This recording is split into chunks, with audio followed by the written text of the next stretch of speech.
Le magazine Humura Burundi est diffusé sur le web via le site de la RPA www.rpa.bi. Humura Burundi. Samedi 6 avril 2019, 25 ans jour pour jour que le président burundais Cyprien Ntaryamira est mort lors d'un crash qui a également coûté la vie à certains de ses proches collaborateurs. Bienvenue auditeurs et auditrices de la RPA à ce magazine Humura Burundi, dont voici les principales articulations. La population de Cibitoke dénonce les menaces dont elles font face suite à des bandes de bandits qui les terrorisent avec des machettes pour les dérober de tous leurs biens. La coalition burundaise pour la Cour pénale internationale CPI en sigle demande le renvoi d'un cadre burundais de l'armée en mission onusienne en République centrafricaine. Ce dernier est accusé de graves violations des droits de l'homme commis au Burundi depuis 2015. Et comme tous les samedis, la deuxième partie de ce magazine est consacrée à la rubrique au cœur de la société. Et aujourd'hui, il sera question de l'intolérance politique qui prend de l'ampleur au Burundi. Voilà pour le sommaire. À la présentation de ce magazine, vous êtes avec José Mozaneza. La mise en onde est assurée par Lucie Kabila. Dans quelques poussières de secondes, le développement de ces titres.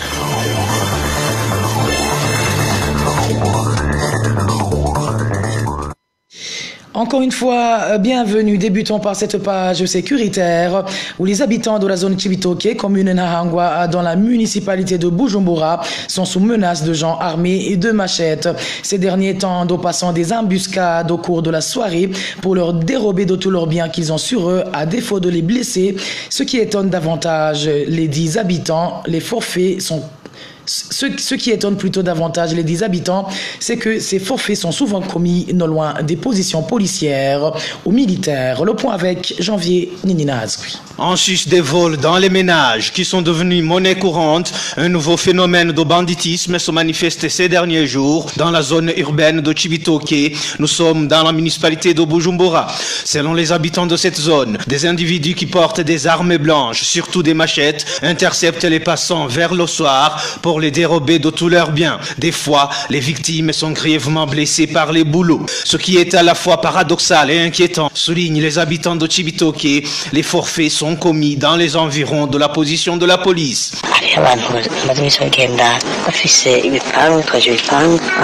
Il se manifeste ces derniers jours des gens munis de machettes qui dérobent les passants de tous leurs biens sous terrorisme de ces machettes. Le mardi 2 avril, sur la 10e avenue, ils ont intercepté un passant et ils l'ont blessé la tête à coups de machette. Le lendemain, en date du 3 sur la 11e avenue, ils ont intercepté un autre. Malheureusement, nous ne voyons pas à qui nous confier dans la mesure où ces délits sont commis tout près de la police, en plus des militaires qui patrouillent toute la nuit. L'on se demande donc qui sont ces malfaiteurs. Nous ne savons plus à quel sens se vouer.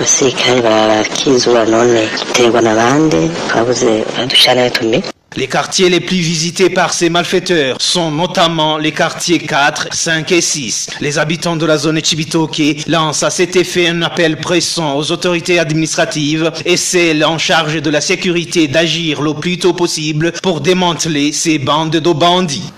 Janvier Nininazgui, de la sécurité, passons à la page droits de l'homme, où un militant du parti CNL est détenu au cachot du service national des renseignements à Rumonge. Depuis ce vendredi, la famille de la victime ainsi que les autres membres de ce parti craignent pour sa sécurité, surtout qu'il a été appréhendé après une fouille perquisition qui n'a rien donné. Les détails avec Jean-Pierre Nifachic. Anissé Nyondiko, membre du parti CNL, a été arrêté par les agents du service national des renseignements et a été conduit militaire au cachot de ce service à Rumonge. Des informations sur place au quartier Mugomere où réside son militant du CNL font savoir qu'Anissé Nyondiko est accusé de tenir une réunion illégale. Anissé Nyondiko a été arrêté ce vendredi. Tôt le matin, il s'est réveillé et a trouvé son domicile encerclé par les agents du service national des renseignements. Avant d'être conduit au cachot de ce service, les mêmes agents ont opéré une fouille perquisition et aucun objet n'a été saisi. Par après, ils l'ont conduit conduit au cachot situé à Kanyengoko, qu'il cesse de nous maltraiter. Nous sommes des citoyens comme les autres. Sa famille et d'autres militants du parti CNL affirment qu'Anissé Nyondiko ne tenait pas une réunion. Il demande aux autorités provinciales d'OCC de faire une chasse à l'homme. Nous avons des inquiétudes sur toutes ces arrestations et harcèlements visant les membres du parti CNL. Nous sommes victimes de notre appartenance politique. Ils nous accusent de tenir des réunions clandestines et nocturnes, mais ce n'est pas vrai. Nous demandons aux autorités provinciales, surtout le gouverneur, les différents partis politiques et confessions religieuses, de tenir une réunion de pacification. Les membres du CNL sont persécutés particulièrement dans la province de Rumonge. Anissé Nyondiko est le 11e membre du parti CNL détenu dans différentes maisons de détention dans la province de Rumonge depuis l'agrément du parti CNL le mois dernier. Contacté à ce propos, Juvenal Bigirimana, gouverneur de la province de Rumonge, n'a pas voulu s'exprimer. Merci à toi, Jean-Pierre Nifashidji. Droits de l'homme toujours, la coalition burundaise pour la Cour pénale internationale CPI demande aux Nations Unies de renvoyer au Burundi un de ses fonctionnaires prestant en République centrafricaine au sein de la MINUSCA. Il s'agit du colonel Grégoire Ndoraligonia, accusé d'avoir trempé dans les graves violations des droits de l'homme commis au Burundi en 2015 lorsqu'il était directeur de l'Institut supérieur des cadres militaires. La CPI accuse le gouvernement burundais d'avoir faussé son identité avant de l'envoyer dans cette mission. Suivez Maître Lambert Nigarura, il s'est exprimé au nom de cette coalition. Après la publication de notre bulletin trimestriel sur les crimes commis, les familles des victimes donc de ces crimes ou les victimes elles-mêmes qui ont pu échapper nous ont contactés pour nous informer que le colonel Grégoire Ndoraligonia vient d'être récompensé aussi et envoyé à mission de maintien de la paix des Nations Unies en République centrafricaine. Ce qui est quand même flagrant, c'est que le colonel Ndoraligonia, le pouvoir a essayé de fausser son identité pour qu'il puisse aller sans problème. Au lieu d'être envoyé en tant que colonel, il a été envoyé sous le grade de major. Le colonel Ndoraligonia Grégoire, qui fut le commandant de l'ISCAM, est accusé d'avoir livré les étudiants de l'Institut supérieur des cadres militaires au bureau, au service des renseignements. Et le cas le plus flagrant, c'est le sous-lieutenant Hermes Ndouingoma qui a été sauvagement tué par les services de renseignement et jeté dans les fosses communes avec les jeunes de Nyakabiga qui ont été massacrés aussi au lendemain des attaques des camps militaires. Le colonel Ndoraligonia est aussi accusé d'avoir livré d'autres étudiants au service des renseignements. Aujourd'hui, une grande partie est en prison dans les différentes maisons d'arrêt du Burundi, tandis qu'une autre partie a pris le chemin de l'exil. Ce qui est paradoxal, c'est que le gouvernement du Burundi a refusé toute collaboration avec les Nations Unies. Ce n'est pas donc normal que le Burundi cherche la contribution de la même organisation des Nations Unies pour récompenser ses serviteurs dans la commission de ces crimes qui d'ailleurs sont sous enquête de la Cour pénale internationale. Nous réclamons donc le retour immédiat du colonel Ndoraligonia avant d'être traduit en justice et répondre de ses actes. Et c'est aussi important que les Nations Unies refusent les militaires burundais. Ça serait quand même paradoxal, ça serait quand même une confusion, une contradiction. Finalement, les Nations Unies se retrouveraient en train de financer les crimes au Burundi s'ils continuent à accepter les militaires qui ont commis des crimes alors que le Burundi est sous enquête. Parlons à présent politique, où le groupe des partenaires techniques et financiers du Burundi demande au gouvernement burundais de respecter ses engagements internationaux concernant la liberté d'expression, le droit au rassemblement pacifique et la liberté d'association. Une demande consécutive à la décision du gouvernement burundais de suspendre les émissions de la Voix d'Amérique et de retirer sa licence d'exploitation à la BBC le 29 mars dernier. Nadège Ilakodze nous en dit plus. Dans une déclaration rendue publique ce vendredi 5 avril, ce groupe exprime sa préoccupation face aux restrictions à la liberté des médias et à la capacité des journalistes professionnels d'exercer leur métier dans un environnement libre de pression ou influence. Ainsi, lit-on dans cette même déclaration, ce groupe exige au gouvernement burundais de préserver un espace pour des discussions publiques, libres et ouvertes, espace nécessaire pour permettre des échanges d'informations qui font partie intégrante d'une démocratie solide et inclusive inclusive dans la perspective des élections crédibles de 2020. Les pays signataires de cette déclaration sont la Belgique, l'Allemagne, le Canada, les États-Unis, la France, le Japon, la Hollande, l'Angleterre, la Suisse, l'Union européenne et les Nations unies. Merci à toi Nadège. Il a causé politique toujours. Les Burundais devraient garder l'héritage de la discipline prôné par l'ancien président Cyprien Ntaryamira. C'est du moins le message adressé ce samedi aux chrétiens qui ont participé à la messe de commémoration du 25e anniversaire de la mort du président Cyprien Ntaryamira. Dans son homélie, Monseigneur Anatole Rugelinyange, vicaire du diocèse de Bujumbura, a également demandé à tout Burundais de s'illustrer en homme modèle. Il a été repris en français par notre confrère Bonfils Niyongere. Il y a un adage rundi qui dit que l'homme laisse une histoire, mais non une humiliation. Soyons vigilants. Il faut chaque fois laisser une bonne réputation dans nos résidences et dans le voisinage. Président Cyprien Ntaryamira nous a laissé l'héritage de la discipline. Nous lui remercions et nous prions pour lui. Que Dieu lui donne un repos éternel avec tous les saints. Nous prions également pour ses compagnons, surtout ses dignitaires burundais qui ont péri avec lui. Nous prions pour que le Burundi et tous les Burundais soient guidés par cette discipline afin que la paix et la fraternité règnent pour toujours. Amen.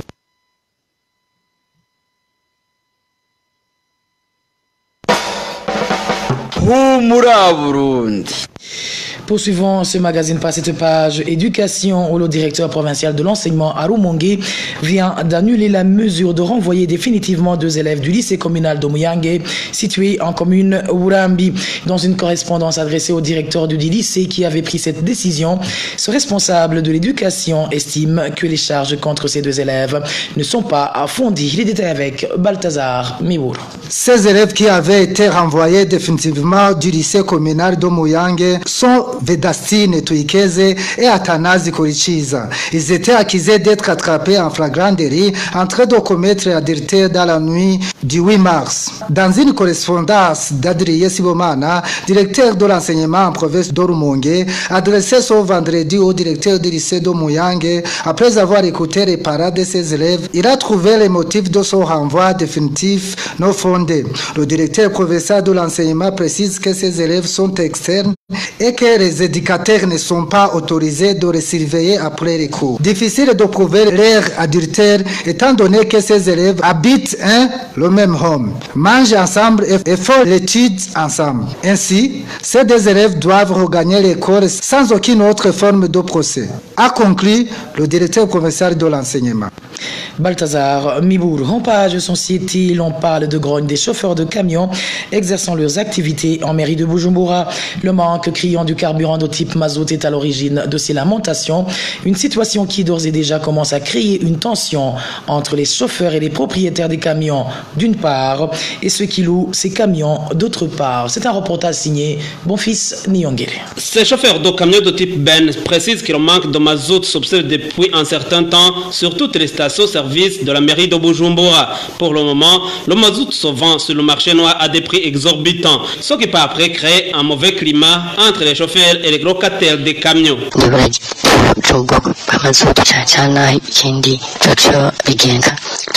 Le manque criant de mazout se manifeste sur toutes les stations et cela depuis plusieurs jours. Pour s'approvisionner, il faut se rendre sur les marchés parallèles. Et là, les vendeurs t'obligent à venir récupérer le carburant pendant la nuit, mais aussi en cachette. Cela entraîne une mésentente entre nous-mêmes les chauffeurs et ceux qui ont loué nos camions.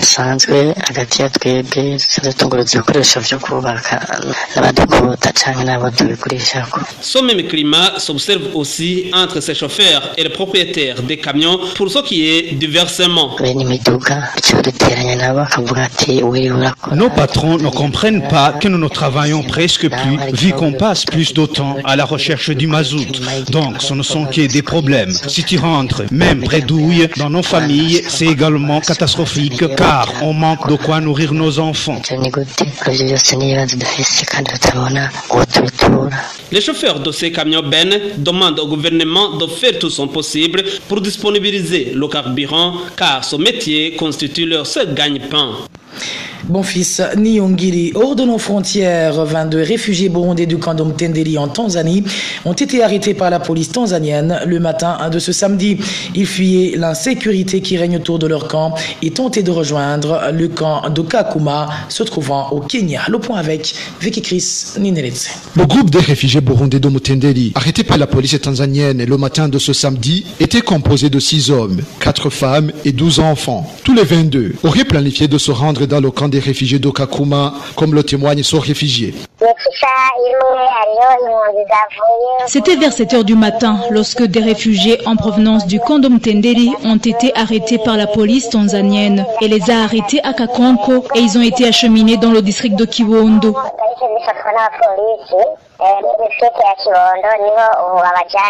La peur d'être rapatrié de force au Burundi et l'insécurité qui règne aux alentours du camp d'Omtendeli sont à l'origine de ces départs, selon toujours notre source.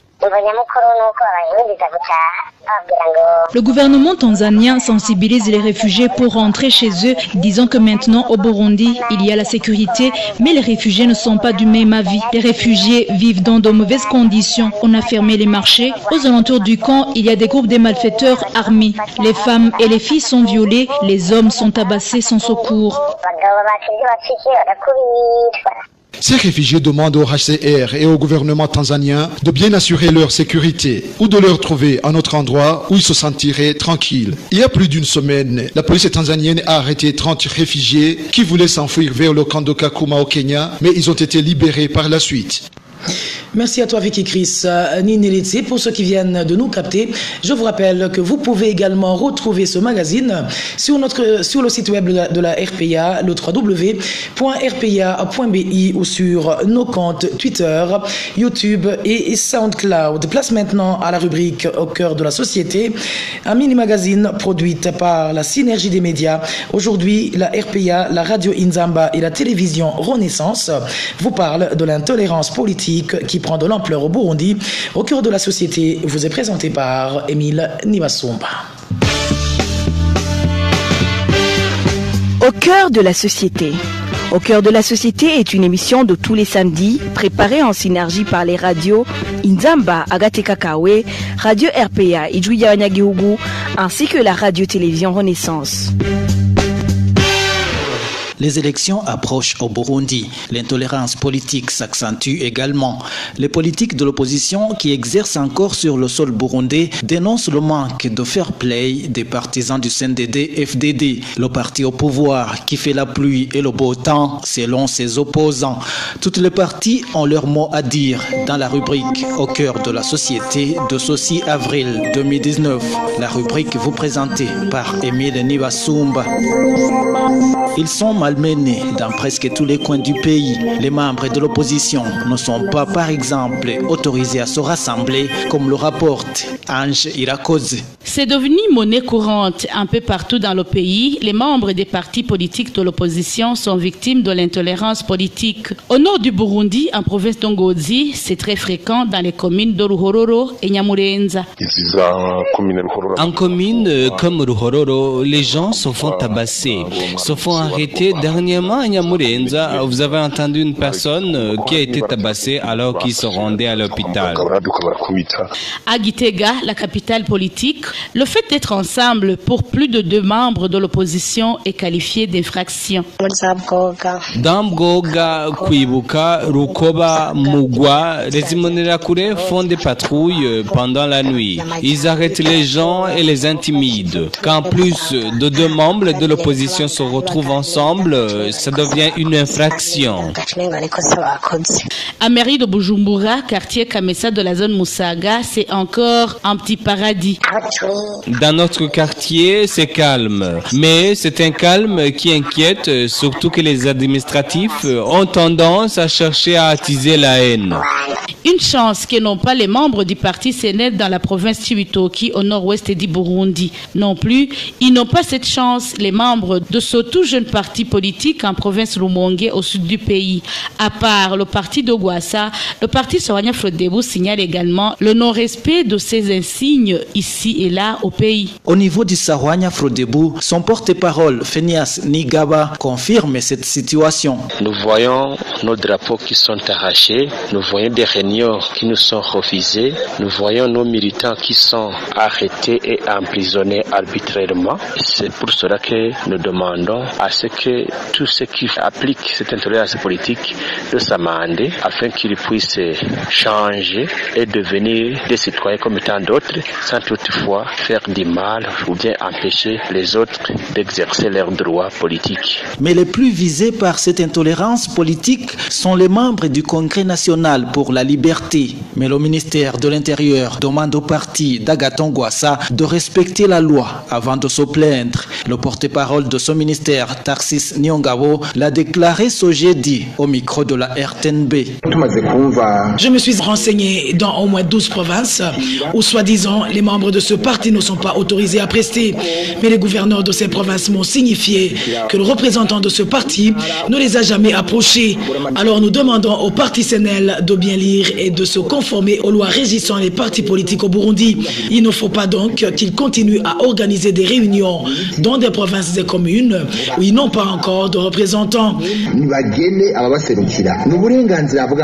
Non, mes membres ne font jamais de réunion, réplique Agathon Gwassa à la radio Isanganiro. Le président du CNL a qualifié le manque d'organes évoqué d'arguments non fondés. C'est dommage, c'est malheureux, c'est que malheureusement on prétexte l'inexistence d'organes. Cependant, l'inexistence d'organes n'est pas un problème parce que c'est nous qui nous organisons, ce ne sont pas eux qui doivent nous organiser. Je demande à tous les Burundais de savoir que l'intolérance n'avance à rien dans notre pays, mais plutôt qu'il faut miser sur la tolérance mutuelle et que la complémentarité entre les différentes opinions, c'est ça que nous devons rechercher dans l'édification de notre nation. Pour Méthode Ndikumasabo, il s'agit des stratégies adoptées par le parti au pouvoir pour écarter ses opposants. Le politologue indique qu'il n'y aura surtout pas de répit pour le CNL. Ce parti Congrès national pour la liberté est dirigé, comme vous le savez, par Gwassa Agathon, un leader de l'une des rébellions connues, à savoir le FNL. Vous vous rappelez bien des péripéties qu'il a connues, au point justement que Gwassa se résolve à créer le nouveau parti. Gwassa jouit d'une grande notoriété auprès de la population, surtout Hutu. Ce nouveau parti est donc un concurrent de taille du CNDD-FDD pour les élections prévues en 2020. Cette chasse à l'homme contre les membres du SNL vise, à mon avis, à prévenir que le parti s'implante dans la population. En verrouillant l'espace politique, le CNDD-FDD vise en réalité à rester maître du jeu pour les élections en vue. Et il en est capable. Ceci m'amène à penser qu'il fera tout pour en être le vainqueur quoi qu'il arrive. Le politologue ajoute qu'il y a de fortes chances que la situation perdure jusqu'aux élections prévues dans une année. On pourrait en effet penser à une pression qui viendrait de l'étranger, mais le CNDD-FDD a appris à en être imperméable et il m'étonnerait qu'il en soit autrement d'ici les élections de 2020. D'autant plus que l'opposition, relais nécessaire de la pression extérieure, travaille jusqu'ici en ordre dispersé. L'analyse du politologue Méthode Ndikumasabo a été recueillie par notre confrère de la télévision Renaissance, Thierry Bigirindavi. Et c'est par là que nous clôturons la rubrique Au cœur de la société de ce 6 avril 2019. À la présentation, c'était Émile Nibasumba. Au revoir. C'était l'émission Au cœur de la société.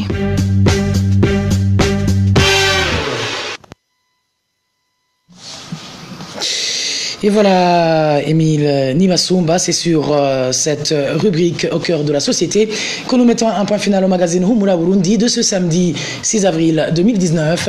Merci à vous tous qui nous avez tenu compagnie. Merci à toute l'équipe rédactionnelle qui m'a aidé à collecter toutes ces informations. Merci également à Lucie Kabila qui en assuré la mise en onde.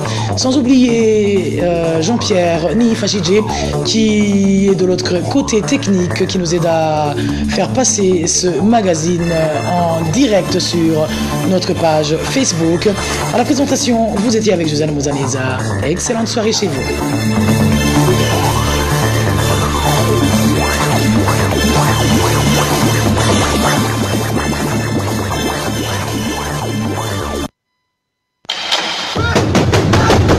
C'était le magazine Humura Burundi. Un magazine campant pour relier les Burundais en exil et ceux toujours au pays à travers une information de qualité.